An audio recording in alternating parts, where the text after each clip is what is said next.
Here. Strack. Here. LaCroix. Here. Okay, next is new business. First is approval of the policy committee minutes of 10/21/20. I'll make that motion.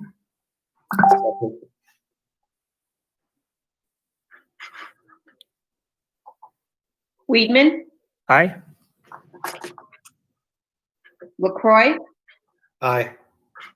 And Strack. Aye. Okay, second item on the agenda is press plus policy updates 105.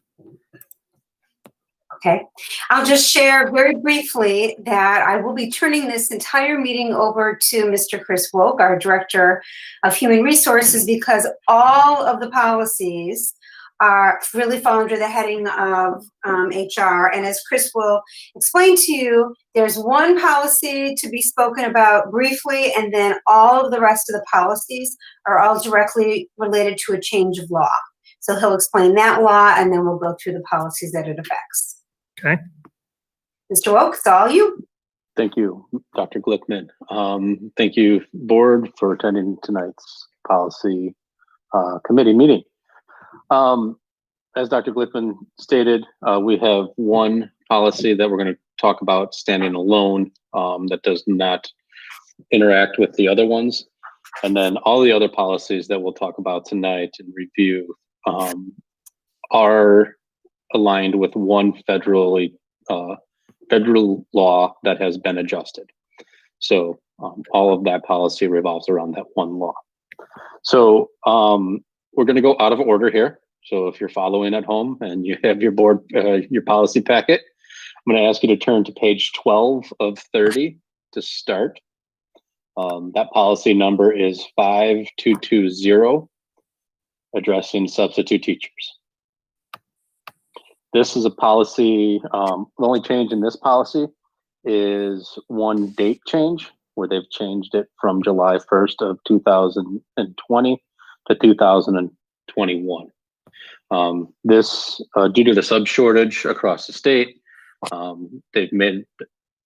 ISB has made an adjustment to how many days a sub can work within a total in TRS.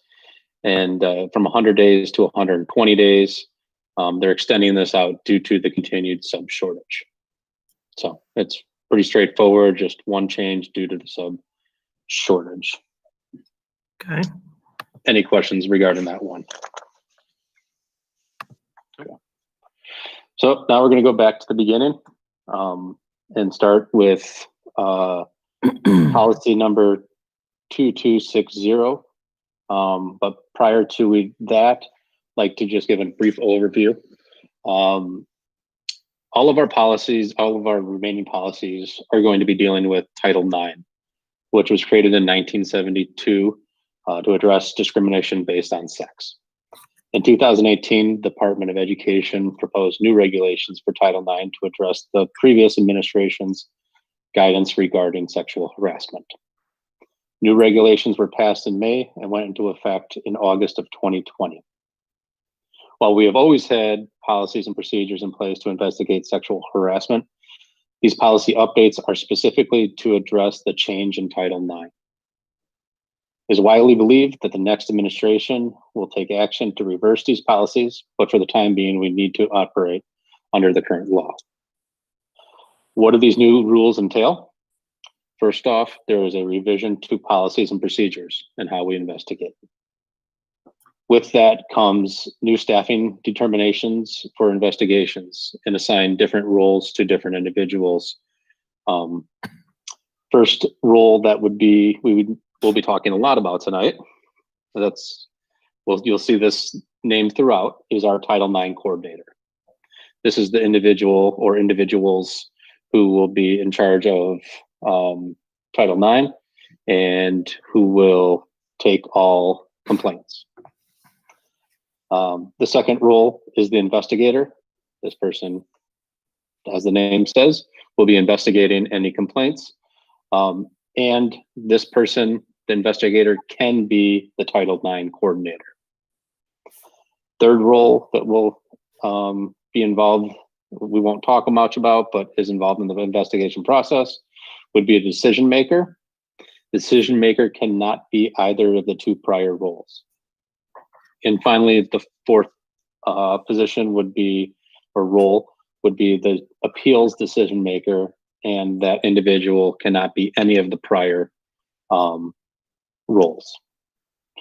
Also included, will have to be requires training for all personnel involved in investigations and the grievance process, which Dr. Glickman, Paul Lewis, Heather Lorenzo, and myself have all gone through with our law firm.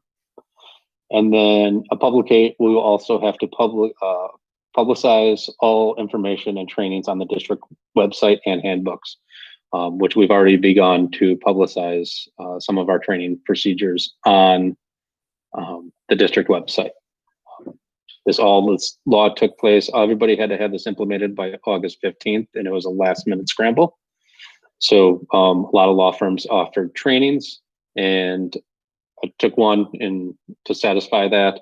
And since then, we've had more trainings, and we will continue to have more trainings as we go along. So now on to the policies. Wait, but first let me ask, any questions regarding Title IX and the new updates or the new law changes? Nope. Okay, just wanted to make sure. Our first policy we'll look at is 2260, Uniform Grievance Procedure. What this does is a lot of legal changes, some wording changes, but the biggest thing in this policy would be the addition of the Title IX coordinator.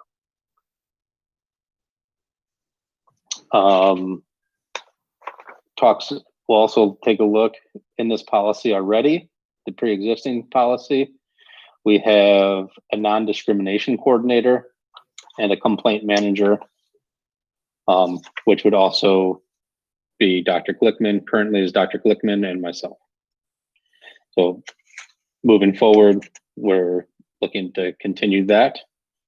And then there is a mandatory question to answer in this, and that is the non-discrimination and Title IX coordinators need not be the same person. Does the district's non-discrimination coordinator also serve as the Title IX coordinator? As I just mentioned, we would recommend going with the default that the non-discrimination also serves as the Title IX coordinator.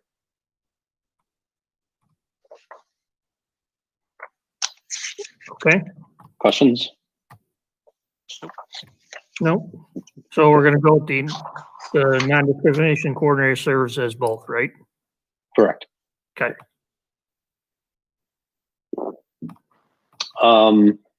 The second policy is a new policy. And if you have all the policies printed off, I'm going to ask you to turn to page 24 because this was put at the back of the packet. So if you're just flipping through pages, you won't find it until the end. Title IX Sexual Harassment Grievance Procedure. Policy 2265 lays out all of the process for conducting interviews, conducting investigations, taking complaints, appeals process, interview process, all of that. This entire investigative process is laid out in this policy. This is what we had the training on. This is going to be when we do cross this, if and when we do cross this bridge, we will be doing so with our attorneys because this is not something that we would go off on alone on. So I'd go through it, but there's a lot.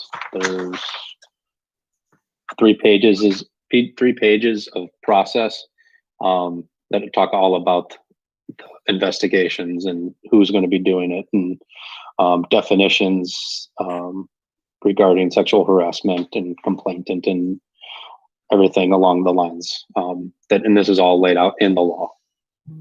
I just wanted to jump in to mention that even if there hadn't been this change in law, if we had a sexual harassment complaint, we would be using our attorney anyway. So really, there isn't significant change regarding that.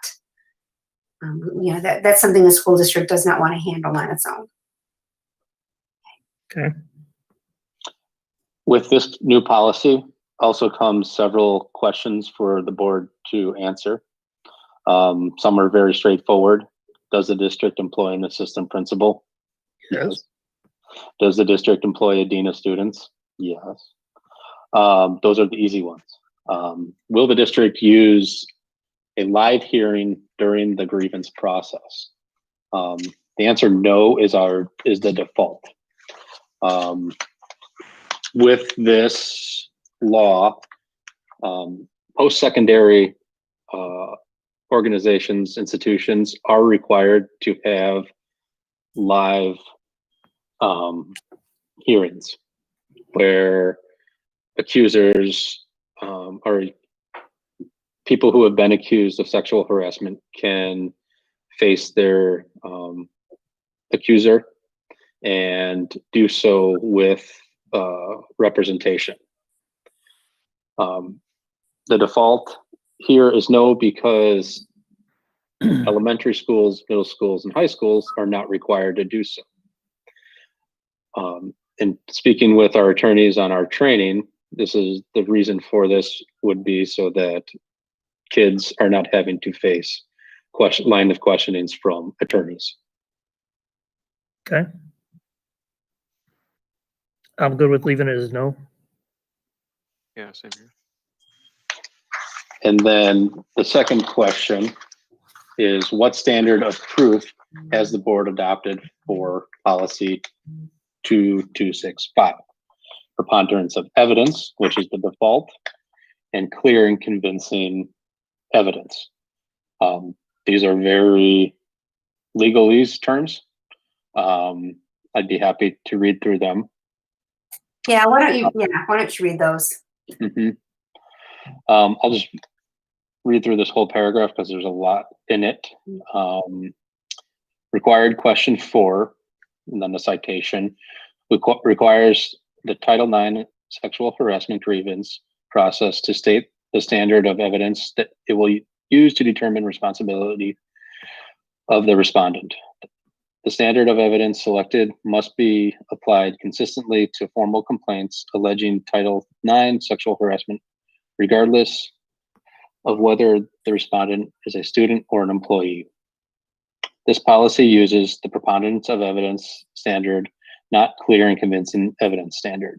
Preponderance of evidence is the standard used in civil cases.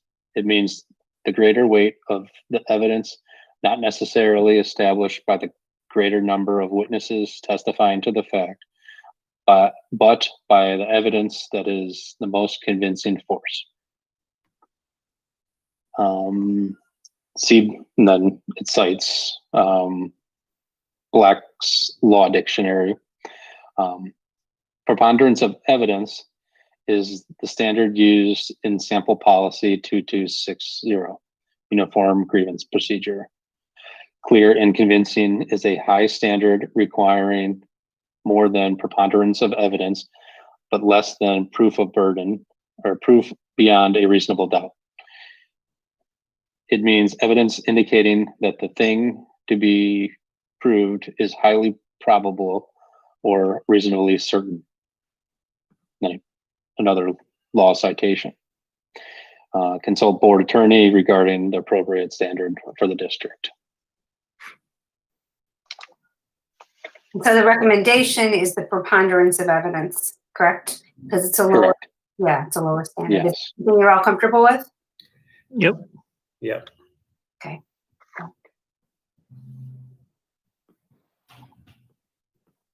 I'm just making a note for myself. And Sue is too. You don't have Okay, thank you. taken care of I don't often work with someone taking notes. that. Sure. The next policy 510, equal employment opportunity and minority recruitment. That will be on page 5. So we're going back to in order. What this does is this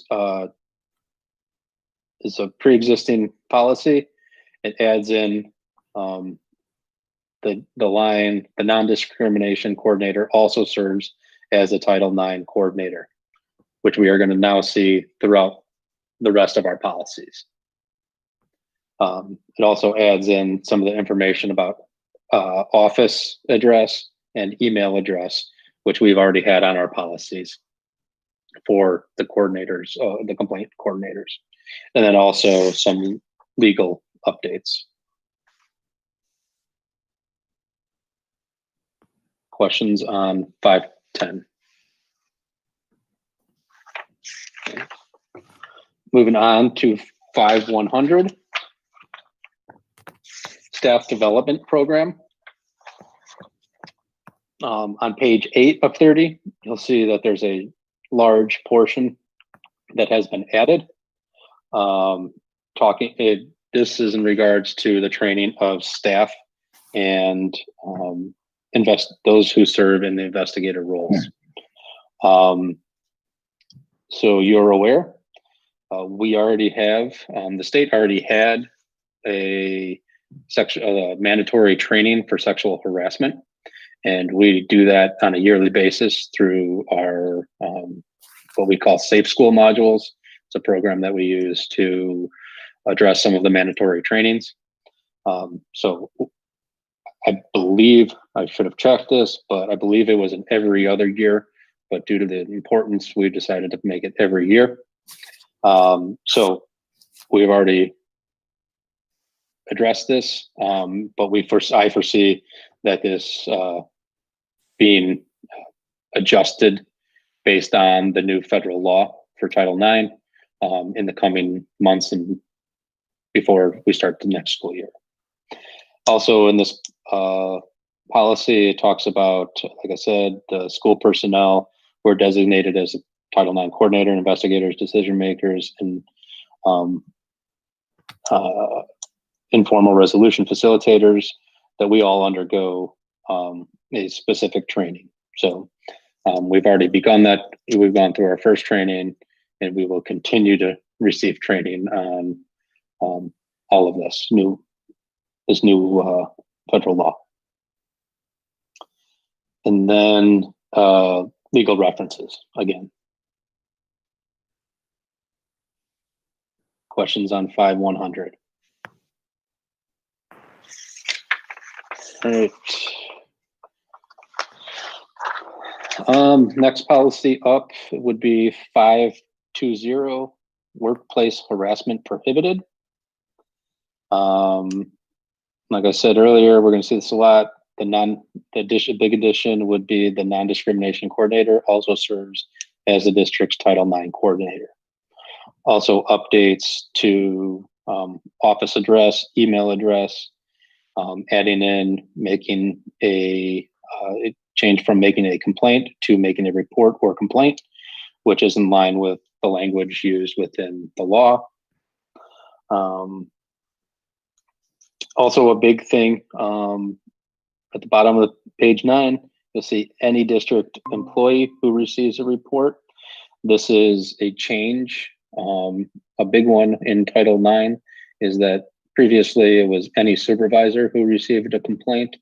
Now it's any school district employee who receives a complaint must report that complaint and bring it forward. So kind of like a mandatory report. We're all mandatory reporters across everybody within the school district. Now everybody is in essence a mandatory reporter regarding sexual harassment.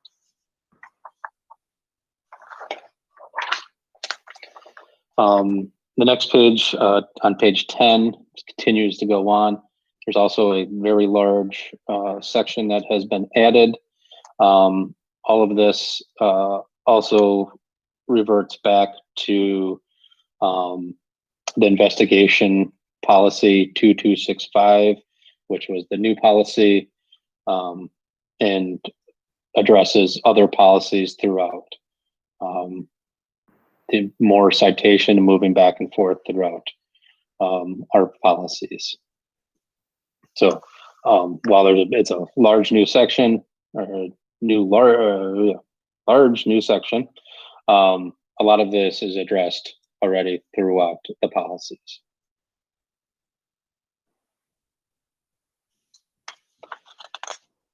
Any questions regarding 520? Nope, but we do need to move along. Okay, sorry. We're running short on time, so Um, get about a little bit. Sure. 710, equal educational opportunities. The legal references and add of Title IX. There is a question to be answered. Does the board want to incorporate ISB's sample district policy and administrative procedures policy recommendation into this policy? The default is no. Yes, let me read this to you so you understand.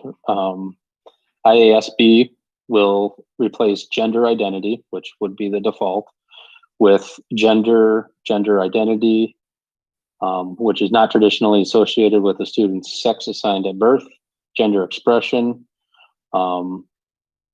So it's adding more into what we would be taking into account besides just gender identity. It expands upon that.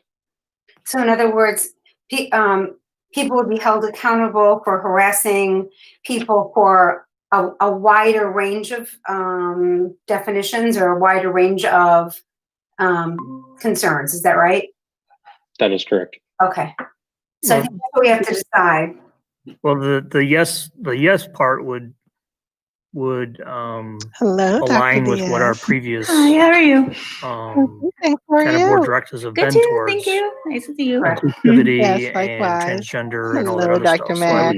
I would think yes Hello, would Ms. be, Nash. Hello, This Dr. would be my Diaz. How are recommendation. you? yeah, I would think yes would fall because of Good, good, all good. the other things Good, we've thank done towards this. Here we are. That's my Here opinion. we I don't know what everybody are. else thinks. Weeks are a blur. We're mid-November. Oh gosh, I thought we were still Right, March. these last three are pretty quick because they're just It feels all like related it. to everything else we've been talking about. I can Yep. go quickly. 720, which Good is page times. 20, harassment of students prohibited. It's a change in the title. Added Yeah, I had been sexual going in harassment twice is a week to the prohibited. building, and now And then that references is to no Title longer IX. so And I'm going to go in the tomorrow. I have addition to go in of tomorrow that just retaliation is for prohibited. some stuff, but I'll probably go in again. 7180, Is that prevention effective of and immediately response to or- bullying, It's effective intimidation, and Monday, yeah. harassment. So we don't have to. Um, We're not with the required to. We addition can still go in, of and I might go in information on Thursdays that just references because back it's a to little easier 2265. to do. It adds in the We've started a sexual debate team at Wakanda, harassment and I'm the grievance coach for the procedure debate team, and so and legal updates. we have debate Seriously. team. And last one would be Meetings on Thursdays, which is 7185. easier for me to do it there. Addresses board That's policy awesome. I told 2260 and my son 2265. Trey, I don't know if with Central some has one legal references. not. They do. They do. Okay. So as So I I said told earlier, I everything said, kind of when it's that all the new time, I policies want that have you been to added or make all the sure that new you are first in additions line, my great kind of debater. pop back to 2260 and 2265. I've constantly which are told kind him, of the like, you crux are of going to make the an whole awesome litigator one day, And son. I just wanted to Yep, mention and in that fact, Chris and I I know they talked do about because during we've the had board tournaments, meeting, and we've and done I- it there's Grace Lake differently Central students. in We've terms had- we of had how tournaments much this past information was Saturday. shared with the rest of the Okay. board Wakanda has during the never policy had section. a debate We were team thinking in this before, case, and it we would came perhaps away make with sense for him 5 simply awards to on do Saturday. wow. what he did for all of you For at the I'm our very sure it had beginning. lots to There's do one with the policy coach. about Yeah, probably subs, not. and here's Was- the change, and then there are all these policies related to this law, and he can go through that change in law. Does that make sense to the Well, rest that's of you? awesome. Congratulations. Would you Yeah, share it it's that fun. way? Okay. Good I'm not evening. gonna share. Okay. Yeah, and everybody. then just obviously, Good just, evening, Paul. Good for those evening. mandatory Hello. questions we had, Nice just to see you, gentlemen. mark what we How is had everybody decided tonight? in policy committee. You know, Perfect. Okay. I got some Benadryl That ended the with my wire. name on it. When the meeting's Thank you, over. everybody. Oh, look Alright, at us, see you on the other Christy. We're side. twinning. Yeah, are we wearing our Are we shirts? getting motion to leave? Nope. I need a Arr. I'll make a motion to Oh, adjourn. didn't get mine yet. I gotta go Second. get mine. Yeah. Aye. feel left out. Aye. Weedman, Oh, you Aye. did you get your shirt? Strack, and LaCroix. You get your shirt? Yes, Aye. Oh, that's You can leave. amazing. Are they at the district office? they are. Oh, Okay. darn. I didn't know that. Did an email come out that said that they were at the district office? I didn't see If that. you didn't pick them up Yeah. that night, then they were going to be dropped off there. Then I missed that part. Okay. Shoot. I'll have to, when I go to sign the minutes, I'll do a swap. There you go. Grab mine too if you think about it. Hey, Jim. Yeah, we'll do. Please. Hi, Lynn. Well, the Hi, gang's Jim. on. Hi, Lynn. In here. We are.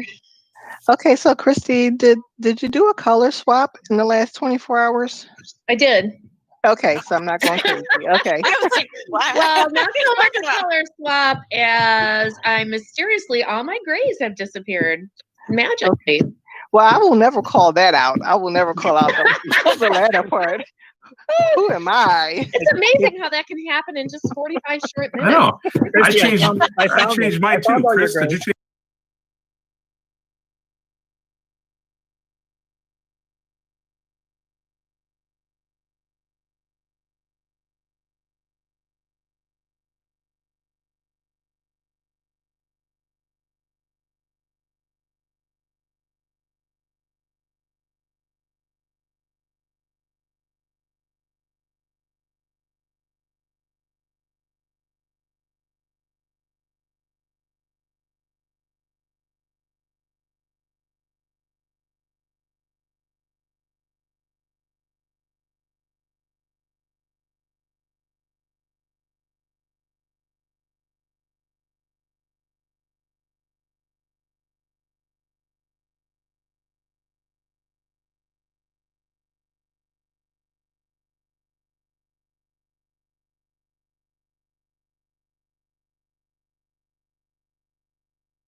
Go.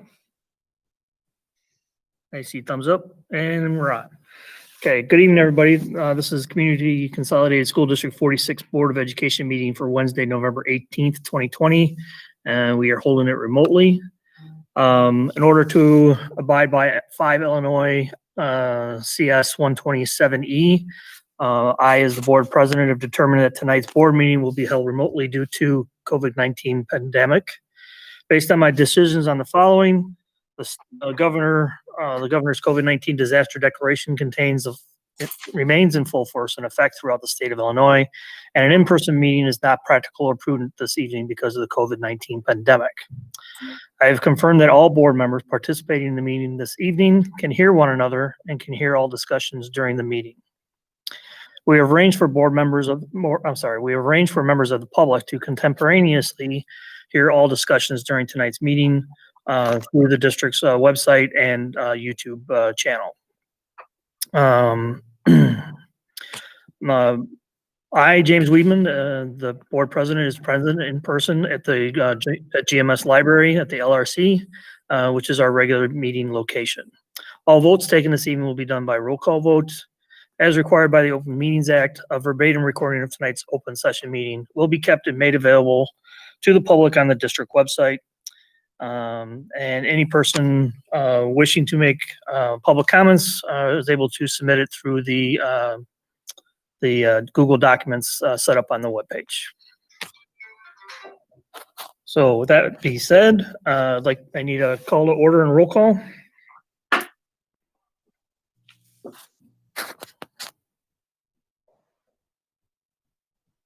Sue disappear? She did. I wonder if she lost her internet. There she is. Yes. Oh, sorry, I was having a hard time getting into this, so I'm here. Okay, so I need a call to order and a roll call. Weedman, Here. Mack, Here. Braden, Here. LaCroix, Here. Miller, Here. Knapp, Here. and Strack. Okay, that establishes our quorum. Next would be approval of the agenda you should also have the updated personnel amendment too. So moved. Second.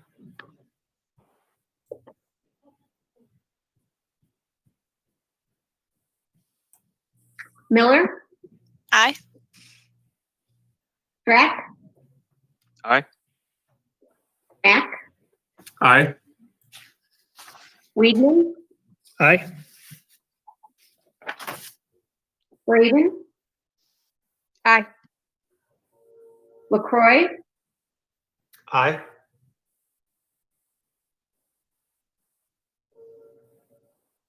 oh, I think he's frozen, and Nash. Aye. Okay, good. For public comments, there is a Google Doc on our website for you to fill out if you need so. We will read off the public comments at the end of the meeting. Next would be board reports. Anybody have any board reports? I do. Someone else, go ahead, Tamika. Not so much a report, but an acknowledgement. So if you want to go first, Christy. Okay, I just first wanted to say thank you for Park School for doing the t-shirts. It was a nice surprise to get those, and appreciate the effort that went into that. And then wanted to let you guys know I was able to attend the Family University on November 10th, I believe, and hats off to Heather Lorenzo and the mental health team, because it was really well done, very informative, and I enjoyed it.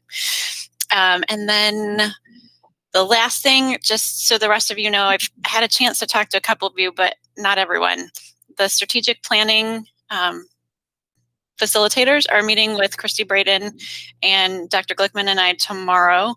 And if there's anything you want me to listen for, Christy, I'm not going to presume to speak for you, but I'm sure if you want to email me or both of us or whatever, if there's anything you want us to listen for, it would be good to know that going into it. I'll be listening through a community engagement lens, but wanted you guys to be aware of that. That's it. All right. So piggybacking off of Mrs. Miller, I too wanted to say thank you for the t-shirt. So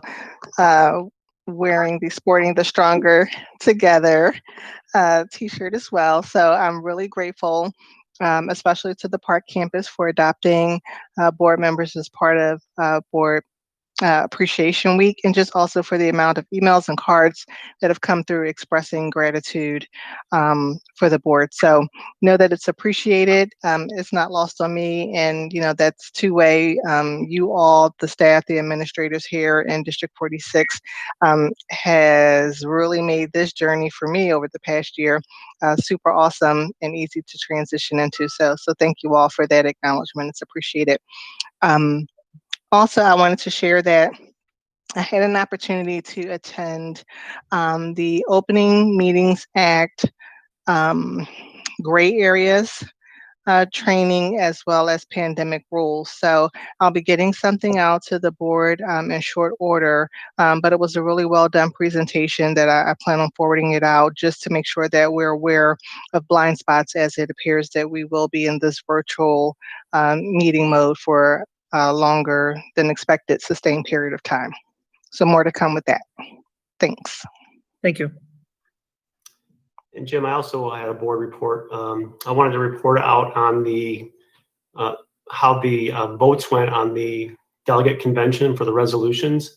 There was a little bit of a misunderstanding, I think. I just wanted to explain that I think many people were under the impression that the delegate convention where those resolutions would be considered was going to be coterminous with the, I'm not sure coterminous is the right word, but at the same time as the III virtual convention. It was not.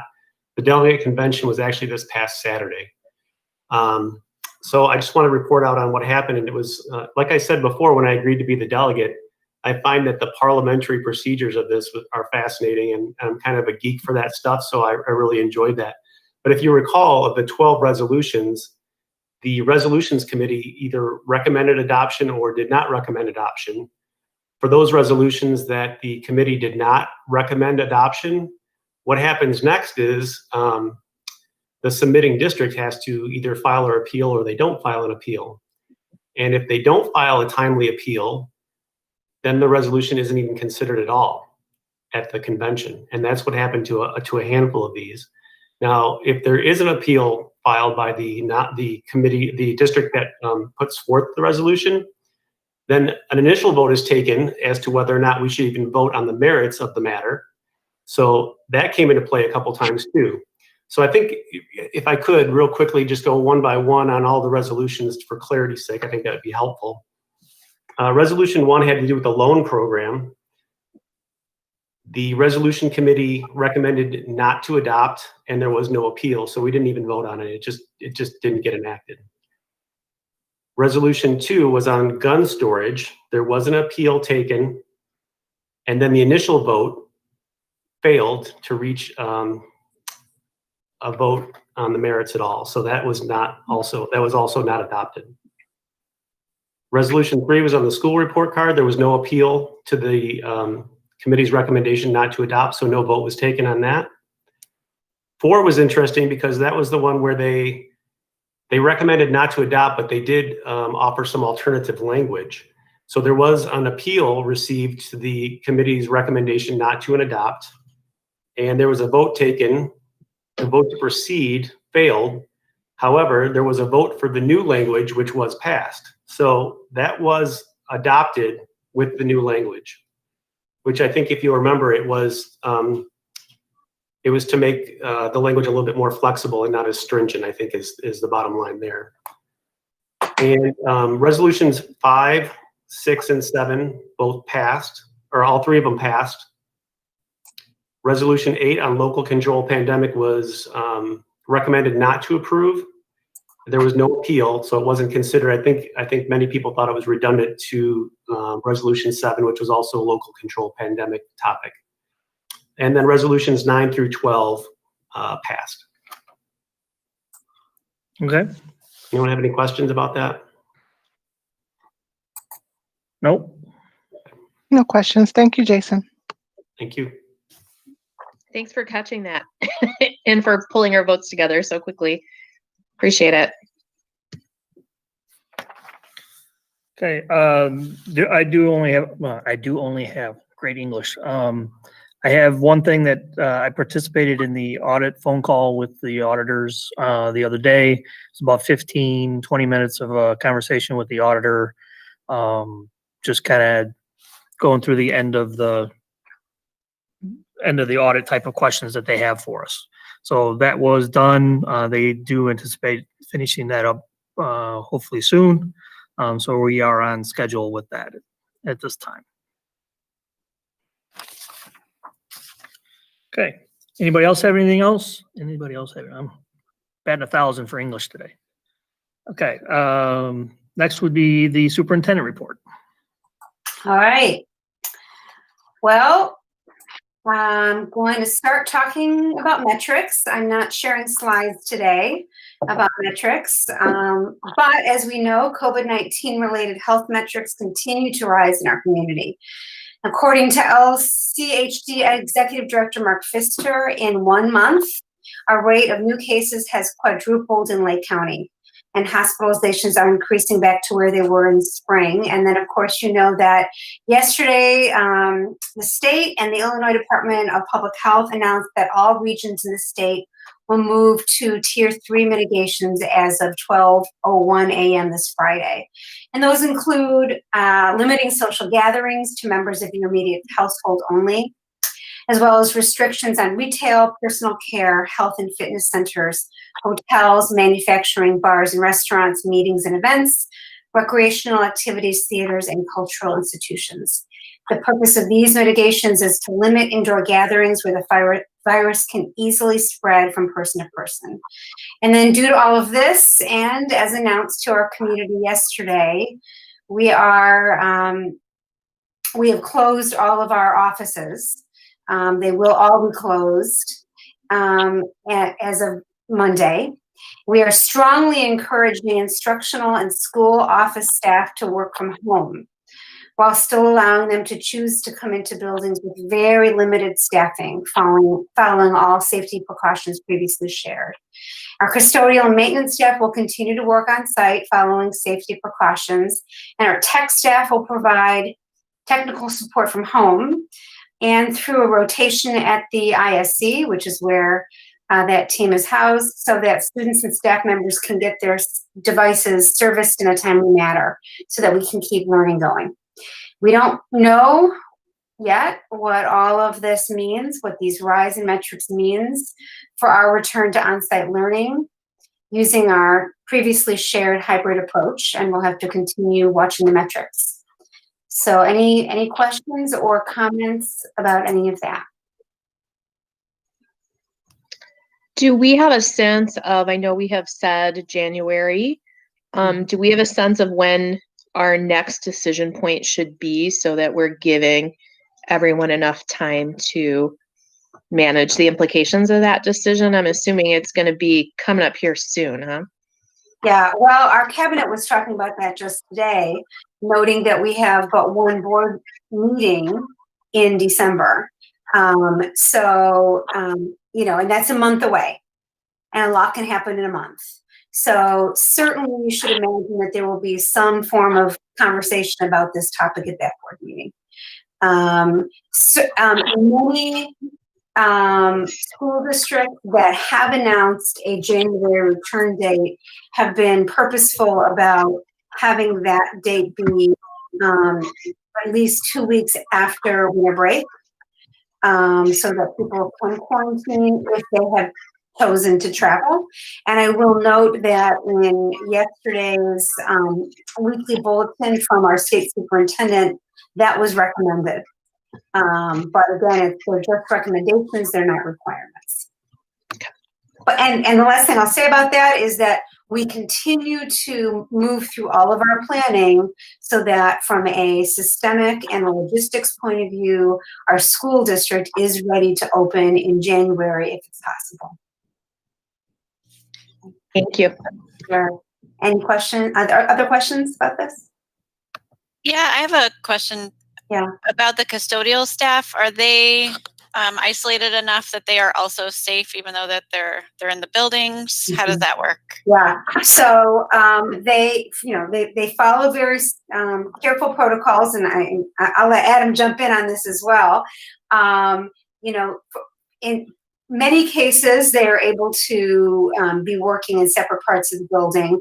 I'll note that their work is necessary for things like loading the buses for food service. In fact, I met with Mary Whirling today, and she talked about how in order for the food service program to move forward, there needs to be at least one custodian every day helping that food team. And they need at least 2 people every day, at least 2 people on the 2 days a week that they are loading the buses. But Adam, what else would you like to share about our custodial and maintenance team?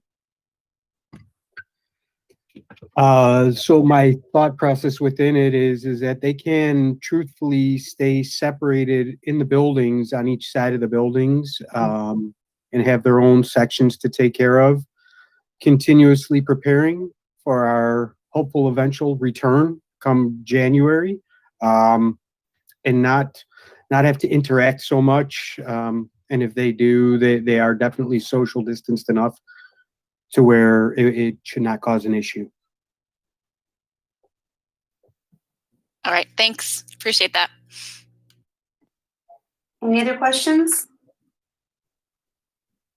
Okay. Well, as you know, we recently had pickup. It went very, very smoothly. I think Paul Lewis and Chris Woke and and Heather, I think as well, we were all able to get out to various schools to see how things were going. Just blown away by how quickly everything moved. It felt smooth as silk, and just kudos to our school teams for making that happen. You know, the teachers who selected what was going to go in those packets, the amazing, the office staff that was putting things together. We had, because, we were purposeful about using that day as a remote learning planning day so that parents could come and go without needing to worry about caring for their kids during learning. The kids were just in the car and waiting, and we were able to use PSRP, our support staff, our teachers' assistants for the most part, helping with that as well. So that really went very well. And then we had kind of an added surprise bonus that day. It wasn't that long ago that we were talking with all of you about the purchase of Chromebooks for staff, for our teachers, new Chromebooks, so that they could have a second device to use for remote learning, significantly positively impacting their ability to provide excellent instruction for kids. Well, as it turned out, they came and the tech team was able to turn them over by, what did you say, Chris, by 10 o'clock that morning? Is that right? The morning of packet pickup. And then so staff were able to come and get their Chromebooks. Chris, you want to add anything to that? Sure. They arrived late Wednesday afternoon, and we started unboxing and enrolling the devices as quickly as we could. And as Dr. Glickman said, we were able to offer devices to any staff members that were on site that day, and so that we could save them a trip and save any possible exposures and all of that by getting that done as quickly as possible. And this is really a perfect example of this tightrope that we're constantly walking, where we're trying to do so many things to keep everybody safe, while also forwarding all of the initiatives that we have promised, let's put it that way, and that we know we need to do. So our tech team, for example, we only have one person now who will be, they're rotating, I mentioned this earlier, at the ISC. We need somebody there so that families can drop off a Chromebook that isn't working and pick up another loaner so that learning can continue, right? We can't just make it so that, oh, well, your Chromebook isn't working, there's nothing we can do for you. We need a plan for that. We've told all of our techs, we might have to call you in now and again if there's something we need people doing, more people on site. Otherwise, work from home. So we're really walking that line of trying not to pull people in unless we absolutely need to, without battening down the hatchet, did I say that right? So much that we can't get the work done. So that's what it was just great that we got that done on Thursday. A reminder that parent-teacher conferences are coming up next week, and report cards go live tomorrow. And hopefully everyone understood that information that came out, I've lost track of time, Friday I want to say it was, information about how those report cards are coming out. Lastly, I guess, I wanted to mention Board Appreciation Week. Tamika made a comment that, yes, absolutely, we've been trying to make sure our board knows how much we appreciate you. I want to do that publicly, and I have to tell you, I have been just thinking about what to say, because this year is a year like no other. I've been thinking about your board service like a marriage. Now, hear me out, because it's not forever, but it is for better or for worse, right? And I'm going to say for many people, you may not have felt on a daily basis like it was for the better. It's been rough, and we know it. And everyone in the school district deals with the rough, but everyone but you knows that it's their job. So, the rest of us, we do it because we love it, but it is also our job. But for you board members, you offered. You just said yes, and stepped up and said, I will do this thing for the community. I can't imagine a time that it would be ever harder for board members. So I just wanted to thank you from my bottom of my heart, but really for the entire school district for weathering the storm with us and keeping on, keeping on. So thank you. And we wish we could enjoy cake right now, but we cannot. Okay.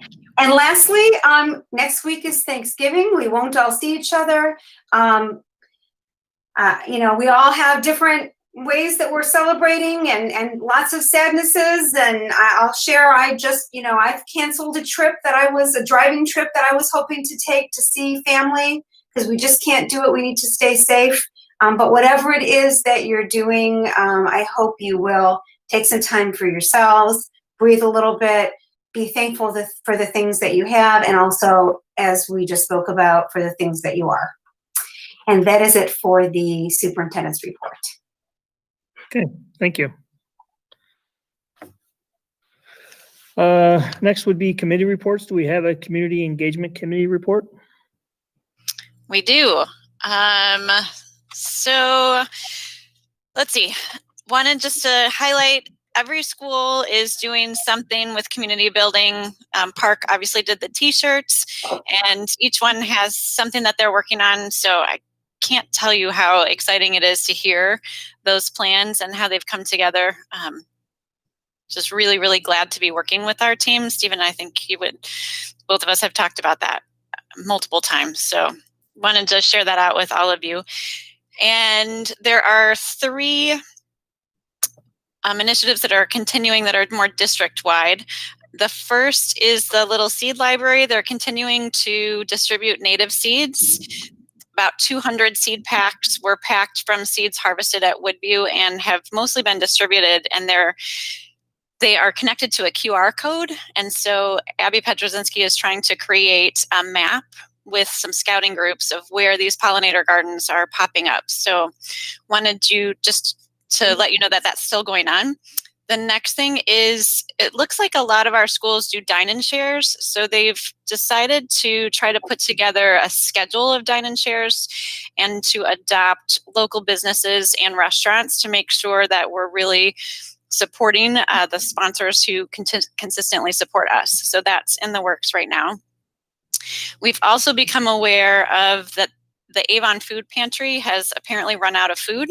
And so all of the different schools have decided to start collecting food for the Avon Food Pantry. And the drop-off date will be November 28th or 29th from 10 a.m. to 4 p.m.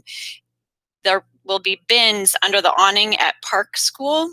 And if you just drop food, then volunteers will be transporting that food to the Avon Food Pantry on Giving Tuesday, which is the first week of December. So again, the drop-off days are November 28th and 29th. And then just a point of clarification, in the minutes and at the last meeting, I indicated that Woodview Moves You had a 45% student engagement. It's actually 43%. So amazing that they were able to do that, but I incorrectly stated the number and wanted to make sure you knew it was 43, not 45. And that's it. Okay. Equity and Inclusion Committee.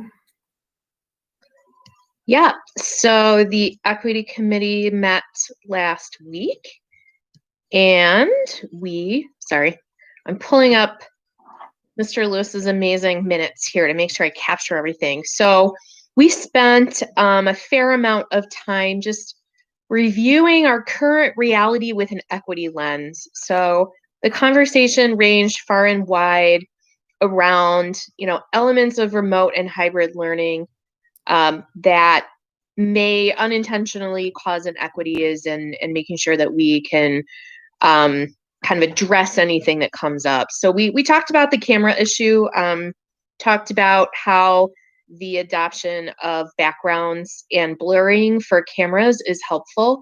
And the committee did feel comfortable with the district recommendation to require the use of cameras, given that students can now have a little more privacy if they want or need it on camera. We just, we talked about the just various elements of the hybrid plan, just thought about different populations of students that might be impacted either by remote or hybrid learning, and what we can do as a district and as and staff can do to make sure that we're not leaving anyone behind. On a personal note, I was just struck by, we had quite a few building principals on that committee call, and one of the things I was really struck by was how much our building leaders are doing to reach out to families, to go to those families and say, how are things going? How can we help? What can we do to help your students be successful? So just a huge shout out to our building leaders. This is not just sitting at home and directing via Zoom. They're out in the community, and it's truly appreciated, especially from an equity perspective, because I think there is a concern there certainly of, students being left out or left behind as we stay in remote learning. So huge thank you to all of you. Then we also did an EdRed update. I'm not going to go over particularly what was in that update because it's content that we've covered in our open sessions before. But both Paul and I are on subcommittees of the Ad Hoc Equity and Inclusion Committee of EdRed, which was great because we were able to talk with legislators about the impact of some of the equity legislation that they're proposing at the state level. And we felt that it was very, very effective way to have a dialogue about the impacts of some of those very well-intentioned pieces of legislation. The other thing that I will bring up is that the most recent EdRed meeting featured a presentation from Ralph Martiri on the implications of the fair tax not passing in Illinois. And I highly recommend it. Dr. Glickman, I think you've sent it out to the staff. Highly recommend you watch it. Highly recommend that all of our board members watch it because there are some really concerning implications of not being able to shift the burden of our school district's budget from our property taxpayers to people who make quite a lot more money than anyone in Grayslake probably makes. So just something that I think is going to be affecting us in the long term as well as the short term. And we should all definitely watch it, especially as we come to the tax levy discussion and any further budget discussions, just so we're informed by what those implications would be. And let me just look and see if I'm missing anything, Paul. The only other thing that I'm super happy about is that Wakanda School District is forming an equity and inclusion committee. And I know Dr. Mack has pointed them in our direction for best practice and mentoring. And so we're just so happy to provide that, and also that another school district is moving in that direction with that focus. So thanks for making that connection for us, Stephen. Before we Paul and Lynn, if I missed anything, please chime. I don't think you did, but I just wanted to comment on two things. One, just a point of clarification, I shared the Ralph Martiri presentation with the board and with all of our administrators. I didn't send it out to the staff as a whole. Yeah, I just wanted to make sure you knew that. I mean, there's no reason why I didn't, but we hadn't been kind of in that conversation. Yes, and I meant to say district leadership. So. And just and regarding a comment regarding the cameras on, this goes under the heading of funny, not funny, perhaps. So soon after I sent that message out, I had teachers asking me questions that I didn't fully, it took me a little while to understand what they were asking. Well, what they were asking was, well, do the kids have to have their cameras on, but do they have to be in the camera? Well, and then I came to understand what a lot of them are experiencing, particularly with our older students, is when they tell their kids to put the cameras on, the students do, and then the cameras point at the ceiling. So, because students are crafty, right? So perhaps it should have been cameras on, faces in. That's kind of the new thing we're talking about. But we're going to have the schools deal with that directly with our students. So, but I was amused, kind of, a little bit. So just an insight into that, it might also be that they're very self-conscious and it's hard to focus on the lesson and see themselves. Not that I would know that or have anyone in my house that I may have heard that from, but just an FYI. We do know, and we also know, part of this change is the ability for teachers and students to work together to make exceptions as need be. But the generalized plan is cameras on and faces in. Yeah. And thank you for the Martiri presentation. I've heard him speak a few times, and that was really helpful to hear that. So I appreciate you sending that. Thank you. That's great. Good. All right. I think that's it for that presentation. Okay. Next is the consent agenda. So I need a motion to approve the consent agenda for tonight. So moved. Second. Braden, Aye. Nash, Aye. LaCroix, Aye. Strack. Aye. Miller, Aye. Mack, Aye. and Weedman. Aye. Okay, next we're moving on to the action items.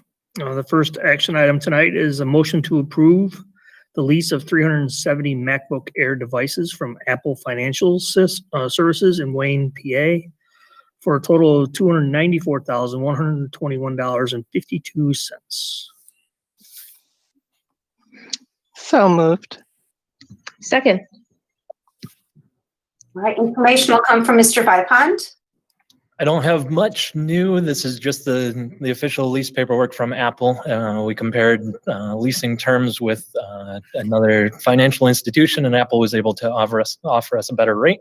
It's a 4-year lease on the devices. So again, as we've talked about before, deferring the first payment to July of 2021. So just able to get the devices in our teachers' hands sooner while still maintaining the previously planned payment schedule. Are there any questions on this? No questions, Mr. Vipine. Just again, kudos for being so fiscally diligent and applying that rigor to make sure that our budget wasn't adversely impacted for this year. So thank you. Of course. Okay, roll call. Weedman, Aye. Miller, Aye. Mack, Aye. Nash, Aye. Braden, Aye. LaCroix, Aye. and Strack. Aye. Okay, next is a motion to approve a resolution for the estimated 2020 tax levy. Do we want to go through the presentation first and then get the motion going? Would you like to do that, everybody? Thumbs up? Yes, please. Okay, so we'll go through the presentation first. Okay. Good evening. It is my pleasure to present to you the information on the tax levy for 2020. I'll keep my presentation to less than 90 minutes. Just kidding. So Mr. Vipon will help me with the slides. So let's dig right in. Tax levy 2020, the timeline. So this evening, we're going to ask the board to approve the resolution of estimated taxes. And we must do that no less than 20 days before you adopt the actual tax levy, which we will ask you to do on December 16th. Also this evening, we will ask you to schedule a public tax levy hearing. Now, Truth in Taxation requires us to publish a notice, sometimes called the black box. I'm sure you've seen the newspaper, the big heavy border black box, and hold a public hearing if our tax levy is 105% or more than the previous year's extensions. We are not going to reach that 105% threshold. However, I believe it has been past practice for District 46 to go ahead and hold a public hearing, and it has always been my recommendation to the board to do so as well, because it gives your taxpayers an opportunity and a venue to discuss the tax levy before you approve it. Once we approve that in December and file it with the Lake County, sometime next spring, and in Lake County, typically it's the last week of March. During the 15 years that I worked in Lake County, I think there was 1 or 2 times when it was in early April. But typically at the end of March, we'll receive our extensions because they will have then received the final equalized assessed valuation of the property within our district. So they'll provide us that information, they'll calculate the tax bills and send those out. And then the dollars that we are levying for in December are those revenues we'll receive for the fiscal year 2022, which begins next June 1st, 2021. So we really work way in advance for our tax levy revenues.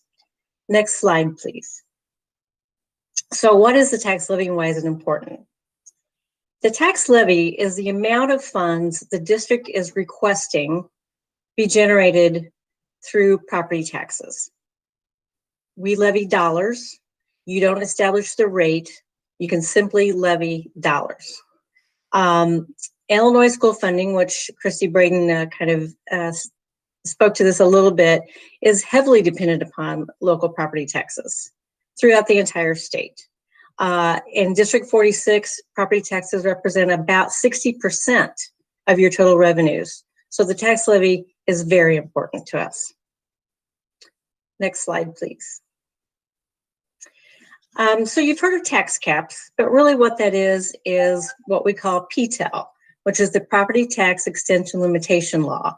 And what that does is it limits the amount of dollars we can receive from one year to the next to the change in the consumer price index or 5%, whichever is less. I've never seen it reach 5%. The law does not limit a property owner's individual taxes by that CPI. The reason is the PTEL limits the revenues that the district receives as a whole for all properties. So every year you have some new construction, some homes are assessed higher than others. So the limit is not on individual taxpayers, it's on the limit for the district as a whole. Now, PTEL calculates what's called a limiting rate, which will be the ultimate tax rate applied to the tax bills in a formula. And I've defined here some of the variables of that formula. So the EAV, which is your equalized assessed valuation of your property, typically approximately a third of what the assessor determines is a fair market value. The CPI's Consumer Price Index, and it is the change in the Consumer Price Index for the previous year. So for the 2020 levy, we're using a CPI of 2.3%, which is the increase from December 2018 to December 2019 in the Consumer Price Index. The rate, which is the tax rate applied to the tax bills for every $100 of equalized assessed valuation. And for last year, your tax rate for District 46 was just under $5.20. It was $5.19. New construction seems pretty simple. What piece of vacant land one year, next year there's a home or a building, that's new construction in the PTEL formula. But it can be, if it's a very substantial remodel, that can be assessed as new construction as well. Next slide, please. This is the Illinois Department of Revenue's, just for your information, definition of PTEL, and we're certainly not going to read it, but I did highlight in the second paragraph a couple of a sentence that I felt is important, and that is for the individual taxpayers, the PTEL allows a taxing district to receive a limited inflationary increase, which for us will be 2.3% on existing property. Plus, then we get new revenues for additional and new construction. And of course, if there's a voter referendum approved rate increase, allows you to go above that CPI amount. Next slide, please. Okay, here's the PTEL formula that I was referring to. Again, I have the same definitions on the left side if you can refer to them. So here's what we know for this year's PTEL formula. We know our prior year's extensions. That's extensions meaning the tax dollars we are actually receiving for the 2019 levy, which we are receiving for the fiscal year 21 that we're in. We know that the CPI increased by 2.3%. So last year's extensions are increased by the 2.3%. That is divided by then the 2020 EAV, which we do not know today, less the new property, which we do not know today. You divide that amount by 100, and that will equal the limiting rate, which is applied to the property tax bills next spring. Next slide, please. Any questions so far? Okay. So here's the rate, or the PTEL formula again, but with District 46 information. So we know that last year our extensions were $29.2 million. And so we're increasing that by 2.3%. So we're just under $30 million, 29.9. That is divided by this current year's EAV, which we don't know, but we're estimating at $740 million. Less new construction, which we don't know, but we're estimating at $810,000. Divided by 100, which is just under 7.4 million. Ultimately, that would give us a limiting rate of about $4.05 on all operating levies for this next year. Debt service is not a part of the PTEL formula. Debt service, which is tax extensions that we receive to pay our outstanding principal and interest payments on bonds. The district does not levy for those amounts. When bonds are sold, the debt schedule or amortization schedule is filed with the Lake County Clerk's Office, and they automatically extend those taxes every year so the district meets its principal and interest payments. So we don't have to levy for it. The county automatically will add those to property tax bills and extend those for us. Any questions here? Okay, next slide, Chris. Thank you. Jane, I'm sorry. This is Tamika. I lost connection, so I'm just through the phone here. On the prior slide, we're referred to the operating fund levies. How many, I guess, funds roll up? Like, are there additional like line items that roll up to the overall? Yes, they are. And that's funds that you hear us talk about, I'm sure, during the budget and things like that. It's education, operation and maintenance, transportation, MRF, Social Security, tort, all those things that roll up. Basically, your total budget, with the exception of bond and interest payments. Okay. Okay. Perfect. Thank you, Jane. Great. Sure thing. Okay. So the total tax rate. So this past year, your total tax rate was $4.10. And by the past year, if this was property tax bills that were generated in spring of 2020, was $4.10 for operating, but with debt service, the total rate was about $5.19. So for this year, we're looking at a total rate once we add debt service. Also, we do levy for IMRF for CDAL, as do all CDAL member districts. And that only is about a half a cent on the rate in District 46. So right now, we're kind of estimating next year the total rate to be $5.12. That's our best estimate. And that's if everything comes to pass with the EAV and the new construction amounts. Next slide, please, Chris. Thank you. Okay, so next steps, it's again a review of the calendar. At this evening, you'll be asked to approve the resolution of estimated taxes. December 16th, we'll have a hearing if the board so chooses, and we'll approve the 2020 tax levy, which we will then file on a very timely manner, no later than the last Tuesday of December. Next slide, please. This is just some historical information. And I did a 5-year average. I don't know how important that is. I kind of do that for myself, just find it interesting. But if you look at the change in EAV, which you'll see in 2014 year, it was 535 million. Currently, this past year, it's at 714 million. And I've given you the percentage change from year to year. There's not a good trend in this 5 years. It's a little bit volatile. But the estimates I received from the assessor and from Lake County ranged from 2.5 to 3.5. The assessor indicated 2.5 to 3.5% increase this year. Lake County told me 2.6%. So for these estimates, these are optimistic estimates because I'm using 3.5% increase for these estimated extensions.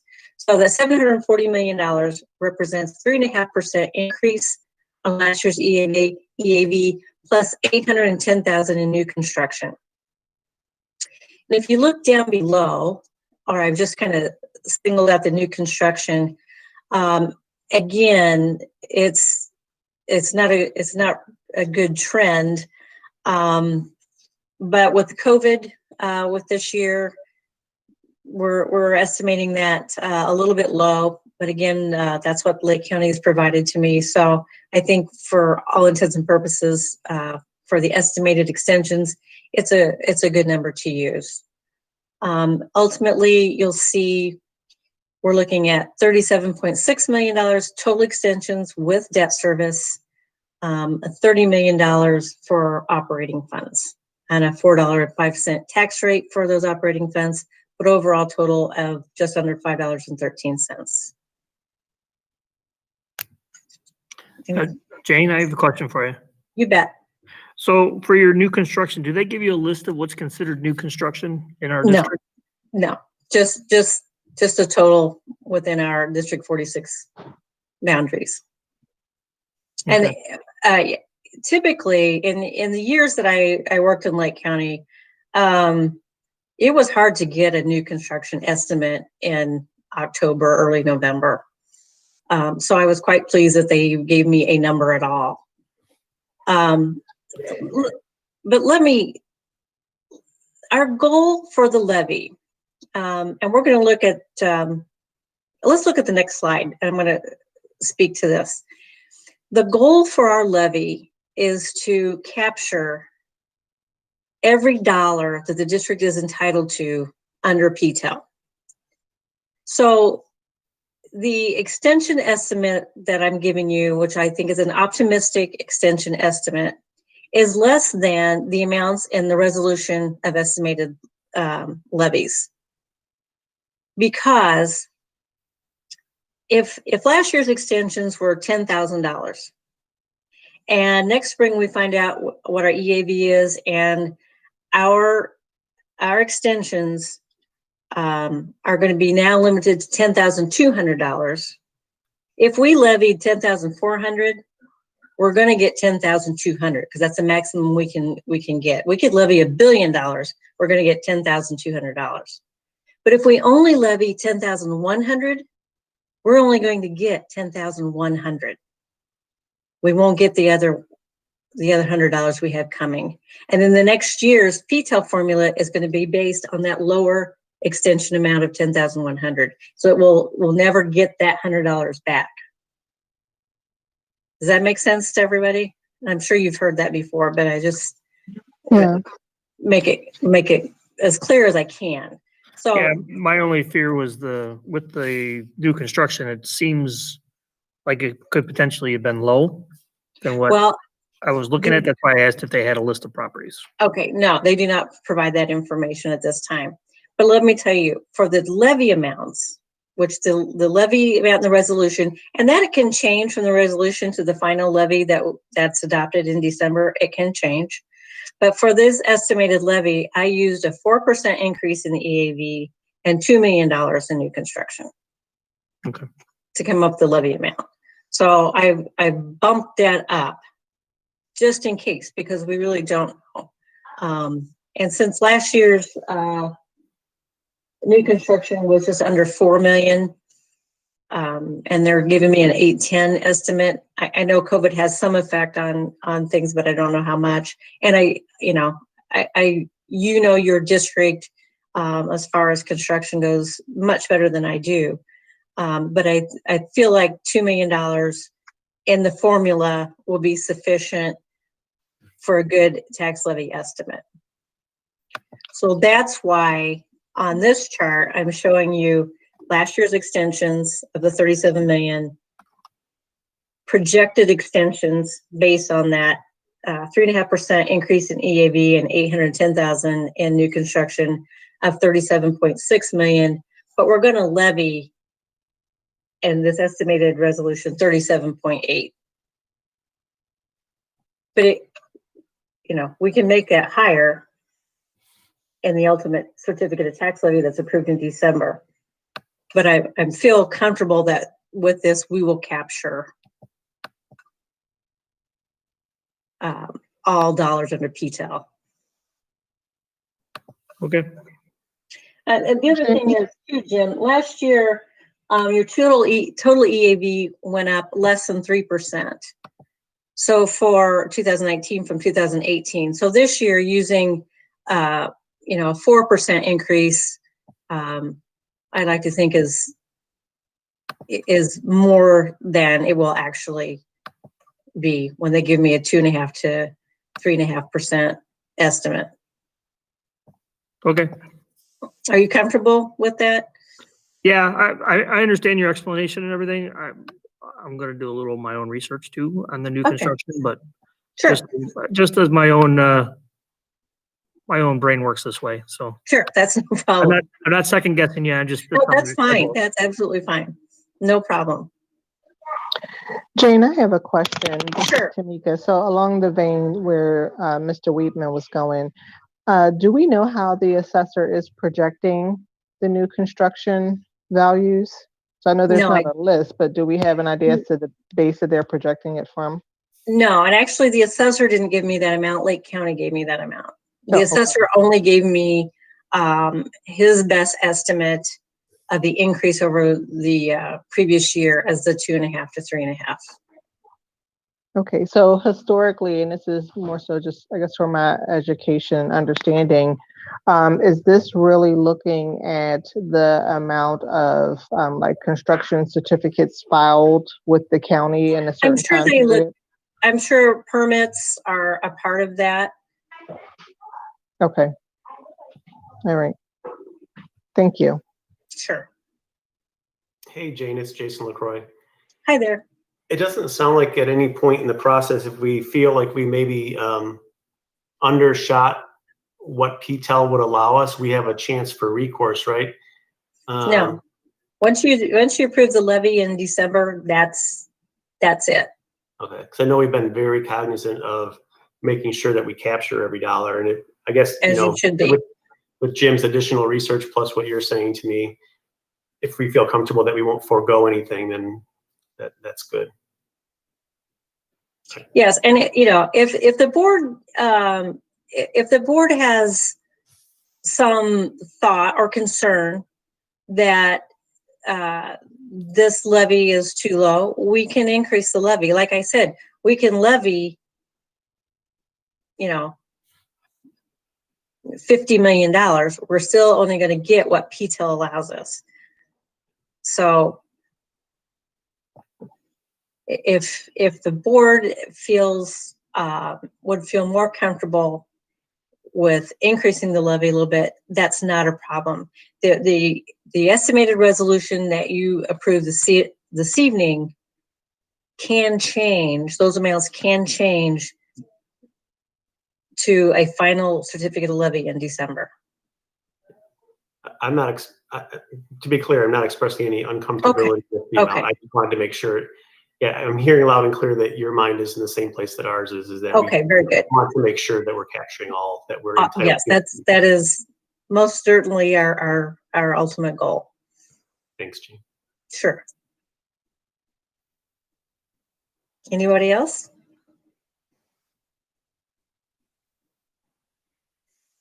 Thank you.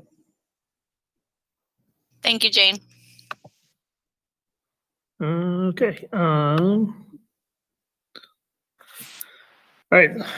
So went through the presentation. So now we need a motion to approve the resolution for the estimated 2020 tax levy.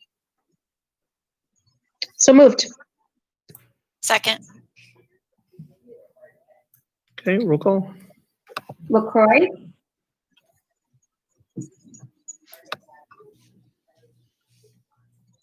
LaCroy, Sorry, there was some commotion in my house. I wasn't sure if you said my name.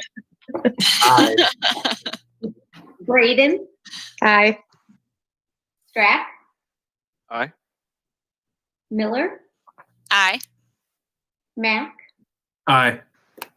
Weedman, Aye. and Nash. Aye. Okay. Next is a motion to schedule a public hearing on the 2020 tax levy issue. So moved. Second.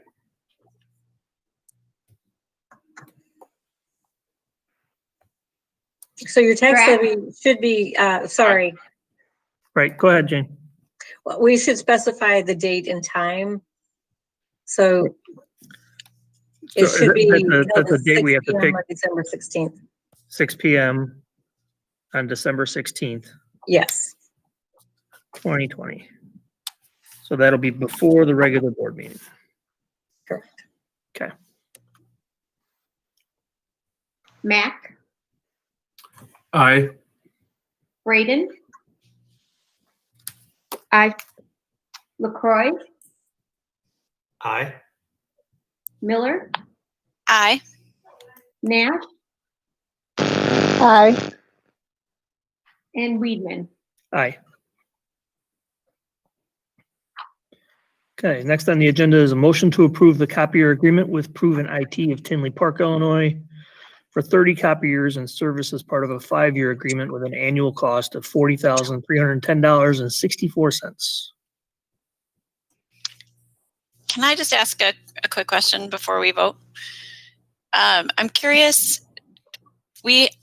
First of all, thank you, Chris, for saving us $2,000. That's fantastic. I just want to make sure that we're not giving anything up. With the cost savings, we're not making it harder on our teachers or on our staff. Could you speak to that just a little bit? Certainly. So the district currently has 3 different copier leases for our fleet and our print center across the district. The print center lease is up in June, or comes to an end in June. So we're not touching the print center at this point.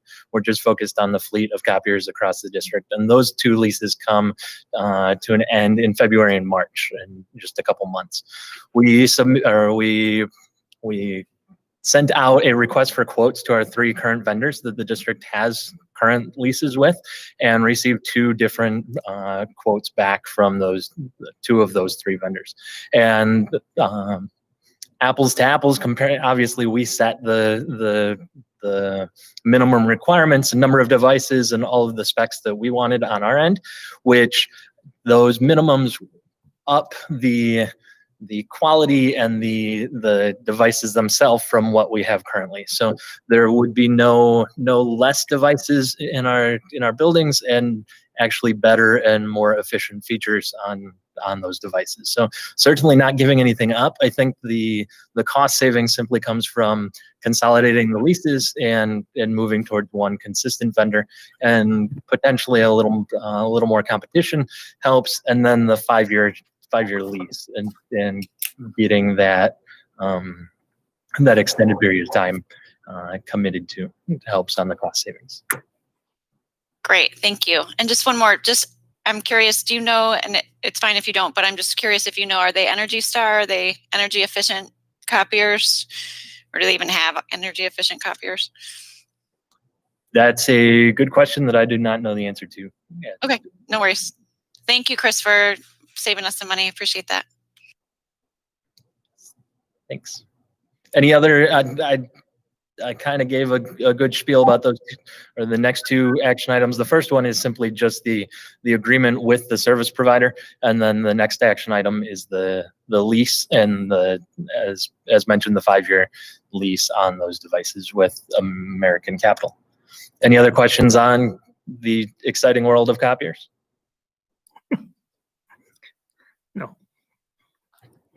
right. Did we have a motion and a second? I lost track. No, I'll make the motion. no, we did not. Second. I actually did have a question for Chris, if I could. Sure. Sorry. No worries, couldn't get off mute fast enough. Chris, I was just curious if there are any rebate programs that are out there that we could explore as a result of COVID-19, recognizing that schools will be doing, a lot of virtual print and packaging and getting documents out to students. So maybe a little bit more so than if they were actually on-prem. Just curious if there's any programs available as a result of COVID that we could potentially tap into. That's definitely something that I can look into. One of the nice things about this upcoming lease is that we pay for what we print in obviously we're covering the cost of the devices and the service, but then beyond that, it is just a per click. Some of our previous leases have had a built-in minimum that we have been paying a minimum fee regardless of how much we have printed, which has been frustrating during the last 8 months or so. But going forward, that will not be the case on these two new leases, or on this one new lease, excuse me. Good deal. Thank you. Okay. I guess I should have asked this the last time. Are there any other questions? No? Okay. So we had a motion by me and a second by, I believe it was Jason, right? Mm-hmm. Okay. Okay. Mac, Aye. Braden, Aye. Drac, Aye. Miller, Aye. LaCroix, Aye. Weedman, Aye. and Nash. Aye.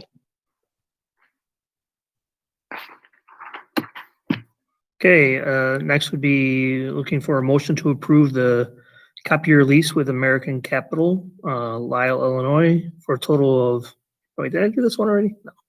201,553.20. So moved. Second. Chris, do you want to explain why there are two action items? That it's a little confusing, and I know maybe you can provide that information for us. Certainly, and I learned something new in a conversation, and obviously working very closely with Jane and Mary on both, on the leasing of this and this whole process. But because these are two contracts with two separate vendors, the contract with Proven IT and then the contract now with American Capital, legally the board action is required on two separate contracts since we are entering into two different contracts. So although to our end users in the buildings, it just looks like new copiers, it is requiring 2 votes tonight. Okay. Anybody have any questions? Seeing none, so we can vote. Miller, Aye. Nash, Aye. Drac, Aye. Braden, Aye. Mac, Aye. Weedman, Aye. and LaCroix. Aye. Okay. Next would be looking for a motion to approve roof bid from Oak Construction, Summit, Illinois, for $425,000. Mr. Weedman, thank you very much. So just a little background, going back to February of this year, the board approved for Wold Architects to go out to bid for us for the replacement roofing over at Meadowview and the repair of the roof over at Park Campus. Back in April, we put the project, the replacement roof at Meadowview on hold and the repairs over at Park due to COVID, so that we can further prepare the buildings for the possibility of on-site return. We went ahead and got the approval to go back out to bid for it. And on Wednesday, October 28th, we opened up the bids and we received 8 different bids on it, and found no discrepancies within any of them. But we went with the lowest bidder, which is Oak Construction, for the price of $400,000 with an alternate of $25,000. And the alternate is for ice and water shield, since we have ice damming throughout the building up in specific eaves. And up at front, normally you'll have the ice and water shield around where your gutters come so that no water builds up and backs up through. It's protection. And for $425,000, the complete roofing will be done over at Woodview and the repairs over at Park. And this also is not to forget that we did get the grant from the state for the school maintenance, 50-50 grant. So for $50,000 that we pay, the state will also pay $50,000. The timeline of it is to be started in June after school is out. Granted, we go back, hopefully, and with a completion date of the end of July so that we can go ahead and do complete cleanup and punch out and ensure that there's no leaks. After reviewing all the bids and consulting with Wold and checking all references, we recommend that the board awards the construction contract for the lowest bidder to Oak Construction for $425,000. And be it the board approves the bid and awards the contract to Oak Construction for Meadowview and the repairs at Park Campus. Do we have any questions on it?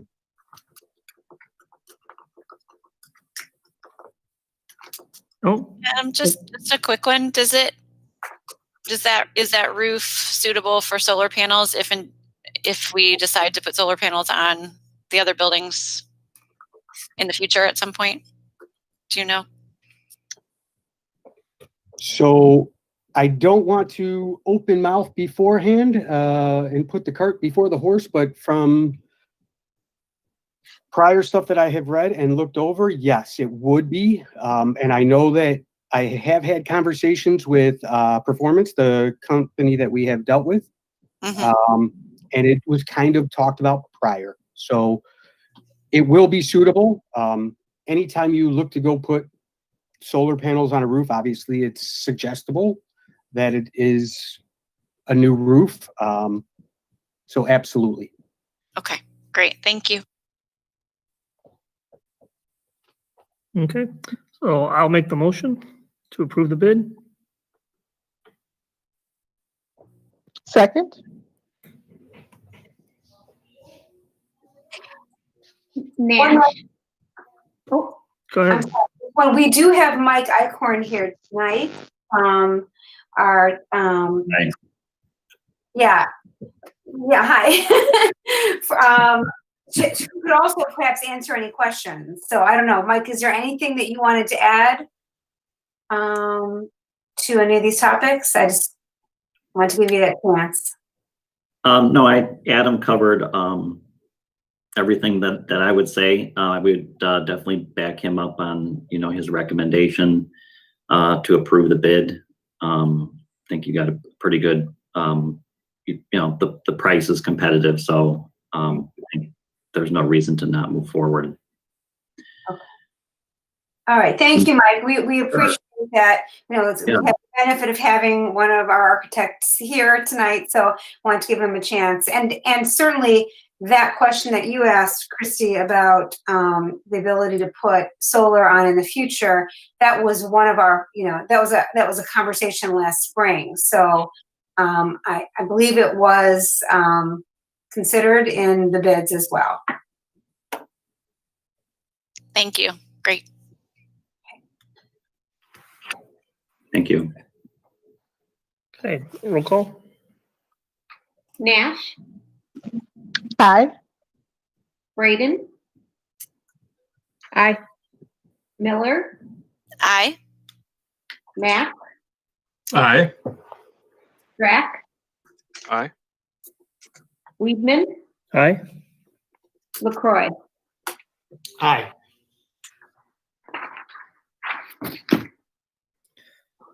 Okay, next is a motion to approve a one-year online subscription to Lexia Learning for Avon Center Elementary School and Prairie View School to be paid out of the Title I grant for a total of $23,800. Good evening, everyone.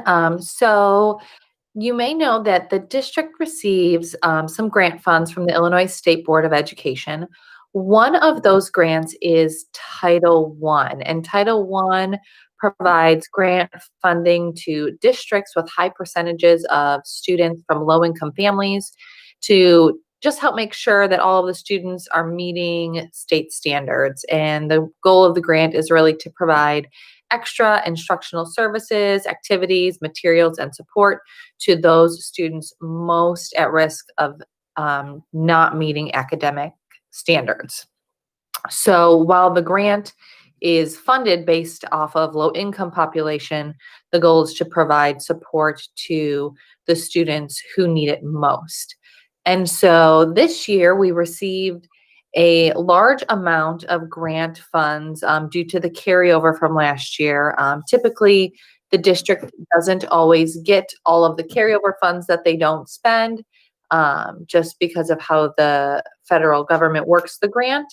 But due to COVID-19, we were able to receive all of the dollars that we did not spend last year. So in addition to the 2021 allocation, we received a good portion of last year's funds as well. So after talking to teachers and talking to administration at both of our Title I schools, which are Avon and Prairie View, the need came up for maybe some additional online resources for literacy. And so when we started looking into what those could possibly be, Lexia Learning, the Core 5 program, came up. It has great reviews, external reviews, about how it meets all of the standards for our students and how it meets standards for how we want our teachers to be teaching. So we are bringing this contract to you tonight in hopes of getting this approved so that our teachers and students can begin using this resource this year. It is a completely digital resource, so it will be able to be used whether we are remote or whether we are on site. Okay. Does anybody have any questions for Ms. Woodruff? Okay. I do, Jim. Okay. I just wanted to confirm, hi, Ms. Woodruff, that this program is device agnostic, right? So we wouldn't need to be running on certain operating systems or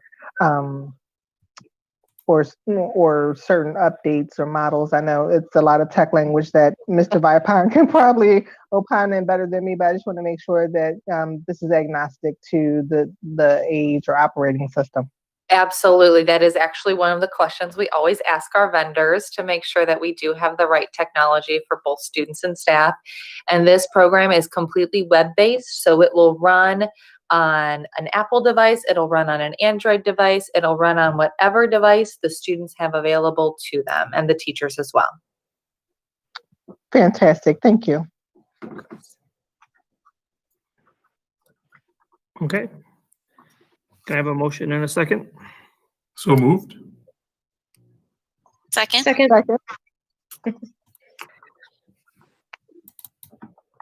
Miller, Aye. Nash, Is that Nash? yes, I'm sorry, Nash, Oh, aye. Strack, Aye. Braden, Aye. Mack, Aye. Weedman, Aye. and LaCroy. Aye. Thank you. Okay, the next is a motion to approve the termination of employment for Martin Calix, a probationary employee of the school district, effective immediately.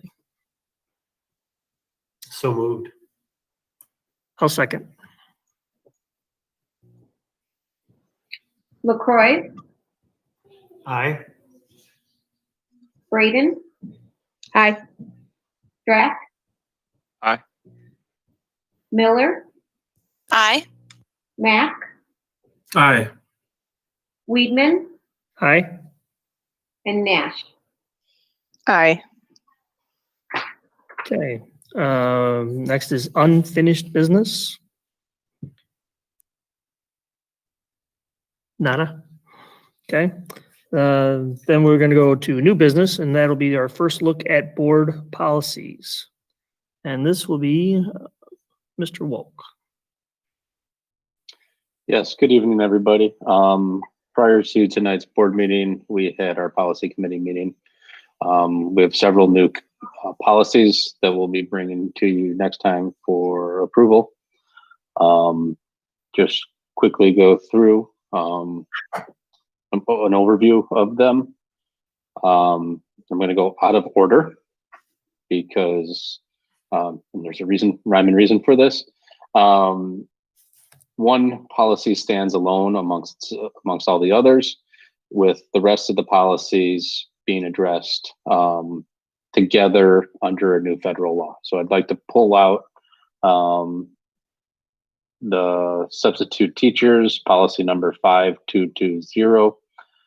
This was a simple date change due to the continuing need and shortage for subs across the state, just expanding for another year the number of days that they can work within a school district or as a sub. All of the other policies are addressed that you'll see with you tonight are addressed under the new law change of Title IX. Just a quick overview. That Title IX was created in 1972 to address discrimination based on sex. In 2018, the Department of Ed proposed new regulations for Title IX to address the previous administration's guidance regarding sexual harassment. The new regulations were passed in May and went into effect in August of 2020. While we have always had practices, policies, and procedures in place to investigate sexual harassment, these policy updates are new specifically to address the change in Title IX. It is widely believed that the new administration will take action to reverse these policies, but for the time being, we have to operate under the current law. So what do all these new rules entail? There's a revision to policies and procedures on how to conduct how sexual harassment is reported and how sexual harassment is investigated. There are staffing determinations for investigations, identifying new roles of individuals for individuals to take. One thing that is common throughout all of these policies, if you so choose to read through them, you'll see Title IX coordinator referred to many times, and that was a new title, new role that was put into our policy, and it is then addressed through all of our policies that were introduced tonight. Investigator, so that would be the person who's going to be investigating. And just a quick overview, this can also be the same person as the Title IX coordinator. We also have to have a decision maker. The decision maker cannot be the investigator or the Title IX coordinator. And then there's an appeals decision maker, and that individual cannot be any of the 3 other roles. Makes sense. They have to have no knowledge of what goes on.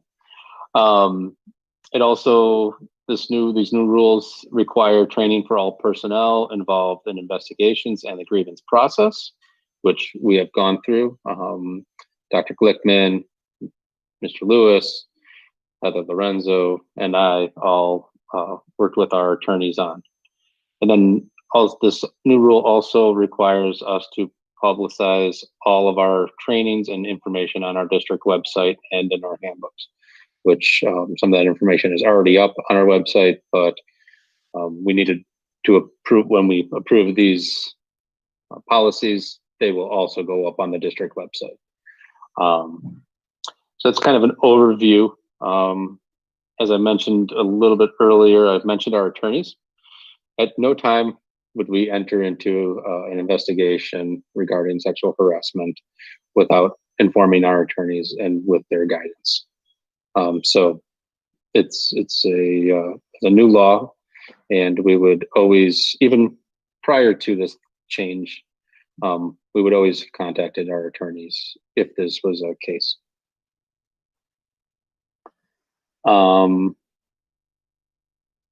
We went through the policies one by one. That was kind of a general overview. A lot of them all reference each other, and there's a lot of legal modifications throughout each policy.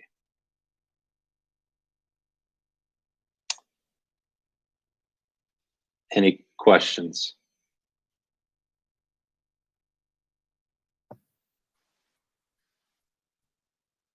No, I don't have any questions. If you just, there was some of those had mandatory questions that the policy committee had agreed on. Could you just go through those real quick? Yes. In policy 2260, the question that we needed to address is the non-discrimination and Title IX coordinators need not be the same person. Does the district's non-discrimination coordinator also serve as the Title IX coordinator? Well, we're going to go with the default yes. Non-discrimination coordinator will also be the Title IX coordinator, and we have 2 individuals that will take that role, Dr. Glickman and me. A new policy, which is brand new, it's 2265, Title IX Sexual Harassment Grievance Procedure. This one is kind of the crux of the whole package, in that it lays out how we would conduct interviews or the investigations.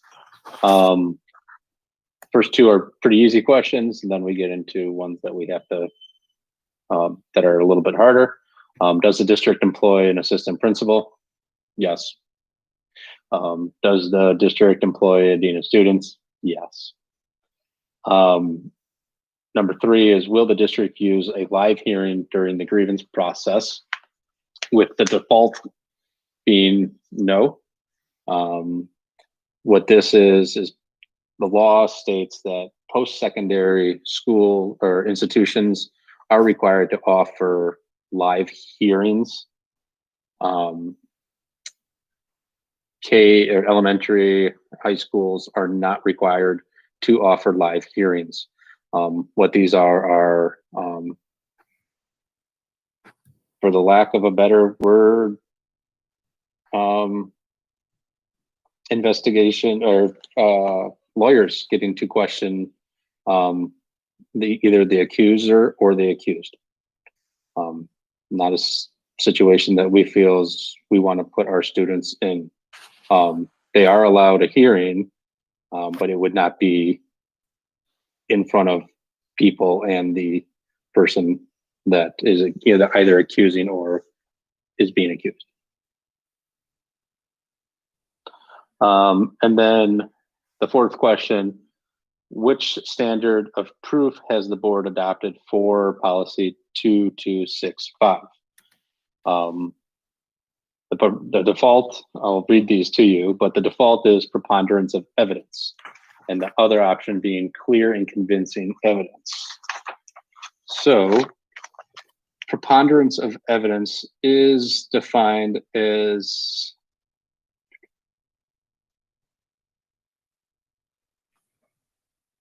hold on, let me find it. I moved it, I lost it.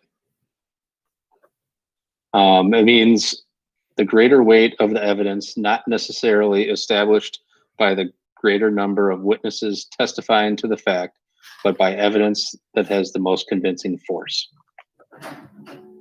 That is cited in Black's Law Dictionary. Clear and convincing evidence is a higher standard requiring more than preponderance of evidence, but less than proof beyond a reasonable doubt. It means the evidence indicating that the thing to be proved is highly probable or reasonably certain. So it would be our recommendation to go with preponderance of evidence, which is the default. Chris, am I understanding this correctly? If there's a sexual harassment case, is it incumbent on the victim, if you will, to provide preponderance of evidence that he or she was abused? That seems to go contrary to. It seems to put the burden of proof on the victim as opposed to and make it harder for them, which seems strange to me. So there is, yeah, therein lies the part of the reason why it's anticipated that this may be overturned by the next administration. Okay, and by administration, this is federal. Correct. This is a federal law. Not this administration. Yeah, not the elected. The incoming. Sorry, this is a federal law. And keep in mind, DeVos, Christy. And keep in mind that preponderance of evidence is actually the lowest standard that you might choose between, because right? Yeah. I'm just like I said, I'm baffled by that, but thank you. Okay. And also I was hearing correctly. Keep in mind that it's the school district's responsibility to investigate. Right. So, the district is collecting that evidence. Okay. While we may not agree with what the current administration have put forth as the new law, we still have to update our policies to follow the new law. Yeah, and I'm not suggesting that district is at all culpable. I just wanted to make sure I was understanding correctly. Okay. Yeah, I think we're all on the same page with that. Yeah, thank you. All right. And then the last question that we need to answer is under policy 710, equal educational opportunities. Does the board want to incorporate ISB's sample district policy and administrative procedures policy recommendation into this policy? So, let me share with you what that is so you know. The default is no. It does not change anything.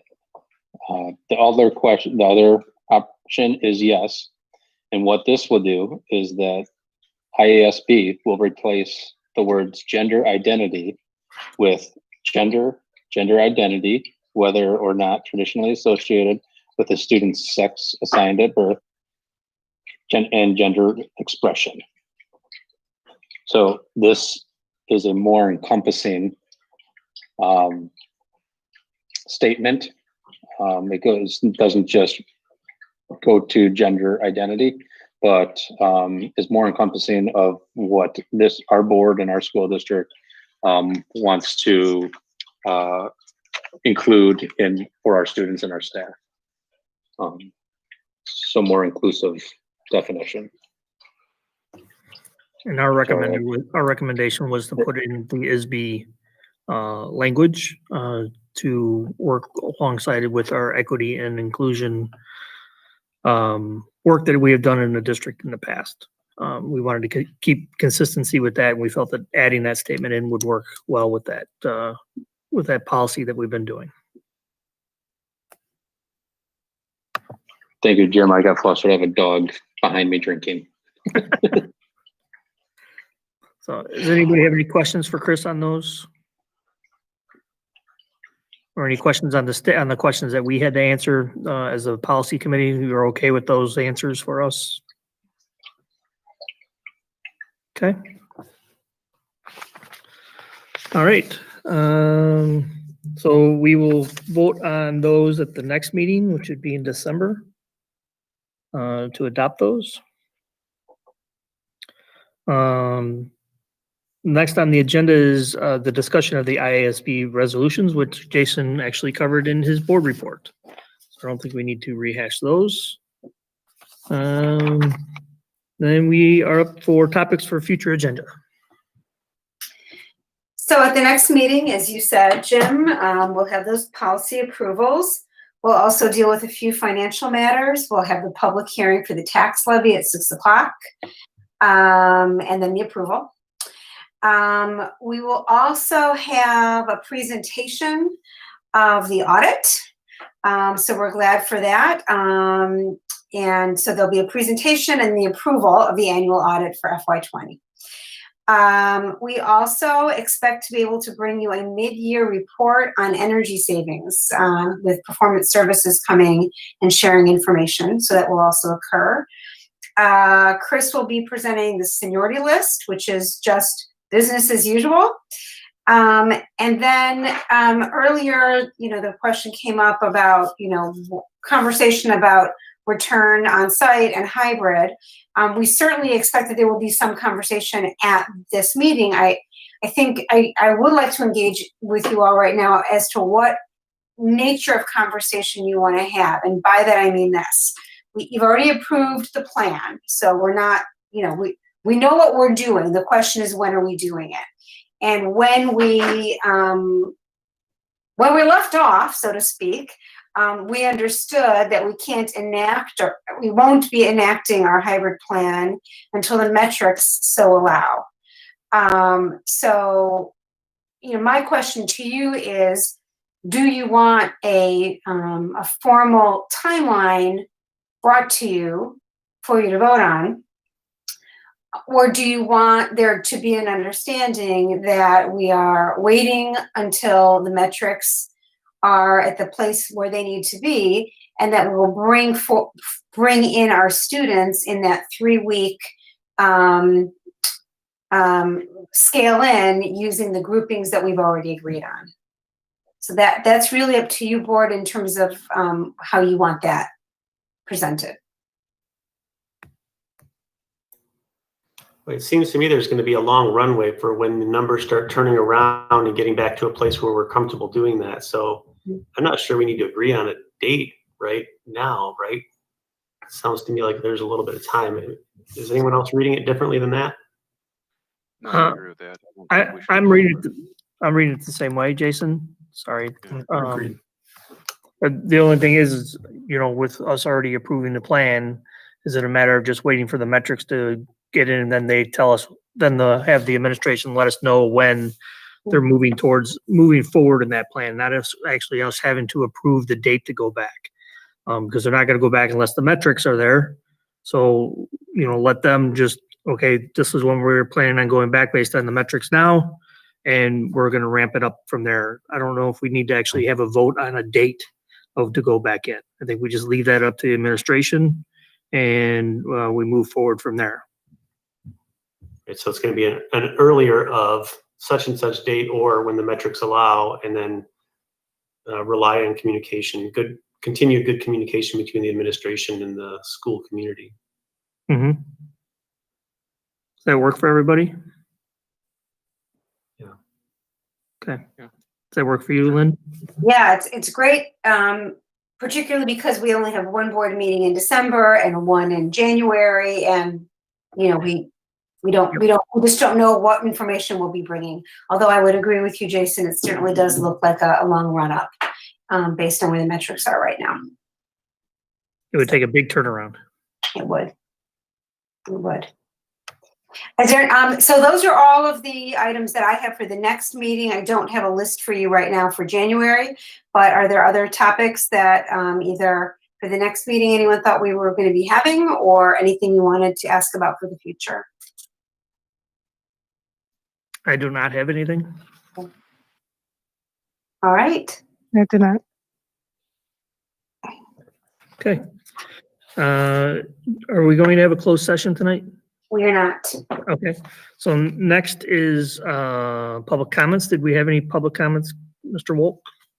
I do not have any public comments at this moment. Okay. All right. The next I will entertain a motion to adjourn. So moved. Second. LaCroix, Aye. Nash, Aye. Miller, Aye.